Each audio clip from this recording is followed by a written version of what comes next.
Assalamualaikum warahmatullahi wabarakatuh. Saya Norosi Damayanti dengan NPM 1964024 mahasiswi Universitas Islam Kalimantan Muhammad Arsyad Al-Banjari dari Fakultas Teknik Program Studi Teknik Sipil kelas reguler pagi 4A Banjarmasin. Video kali ini akan menjelaskan tentang sejarah Datu Kelampaian dari mata kuliah Sejarah Islam yang dibimbing oleh dosen Bapak Adi Surya STMT dengan NIDN 11260580001. Sejarah Islam di Kalimantan. Jalur pertama yang membawa Islam masuk ke tanah Borneo adalah jalur Malaka yang dikenal sebagai kerajaan Islam setelah Perlak dan Pasai. Jatuhnya Malaka ke tangan penjajah Portugis kian membuat dakwah semakin menyebar. Para mubalik dan komunitas Islam kebanyakan mendiami pesisir barat Kalimantan. Zaman keemasan kerajaan Banjar terjadi pada abad ke-17 hingga abad ke-18. Pada masa itu terjadi puncak perkembangan Islam di Kalimantan Selatan sebagaimana ditandai oleh lahirnya ulama-ulama orang Banjar yang terkenal dan hasil karya tulisannya menjadi bahan bacaan dan rujukan di berbagai negara antara lain Syekh Muhammad Arsyad Al-Banjari.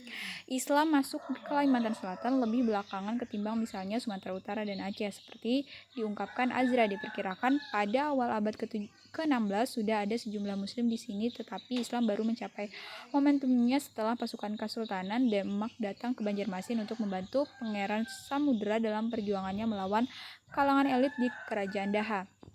Setelah kemenangannya, Pangeran Sumatera beralih memeluk Islam pada sekitar tahun 936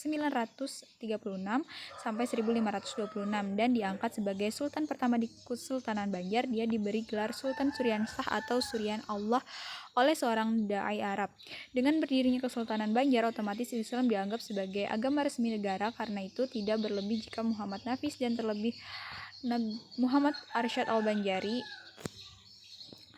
Perkembangan Islam di Kalimantan. Sejarah masuknya Islam di Kalimantan. Masuknya Islam di Kalimantan Barat. Daerah pertama di Kalimantan Barat yang diperkirakan terdahulu mendapat santunan agama Islam adalah Pontianak, Matan, dan Mempawah. Islam masuk ke daerah-daerah ini diperkirakan antara tahun 1741, 1743, dan 1750.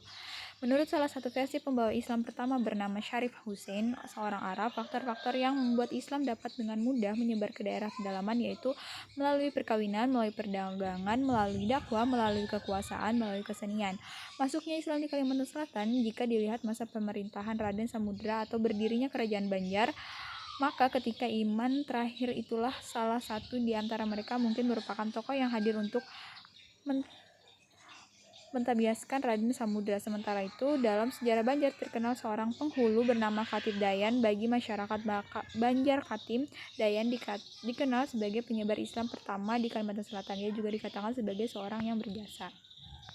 Masuknya Islam di Kalimantan Timur. Masuknya Islam di Kalimantan Timur dimulai pada abad ke-17 berawal dari Kerajaan Banjar yang berasal dari Kalimantan Selatan yang dikomandai oleh Datu Ribandang dan Tuan Tunggang Parangan. Ekspedisi mereka berjalan dengan lancar. Setelah itu Datu Ribandang kembali ke Makassar dan Tuan Tunggang Parangan menetap di Kutai. Pada masa inilah Raja Mahkota mulai menganut ajaran Islam. Selain daerah ini, Islam juga datang dari daerah timur yang dibawa oleh pedagang Bugis Makassar. Islam yang datang diterima dengan baik oleh Kerajaan Kutai dan kemudian berubah menjadi Kesultanan pada abad ke-18. Sultan pertama yang memerintah di Kesultanan Kutai adalah Sultan Haji Muhammad Idris 1732 hingga 1739. Masuknya Islam di Kalimantan Tengah. Di Kalimantan Tengah, Islam masuk melalui para pedagang Melayu. Mereka sambil berdagang sekaligus menyiarkan Islam. Hal tersebut terjadi sekitar abad ke-16.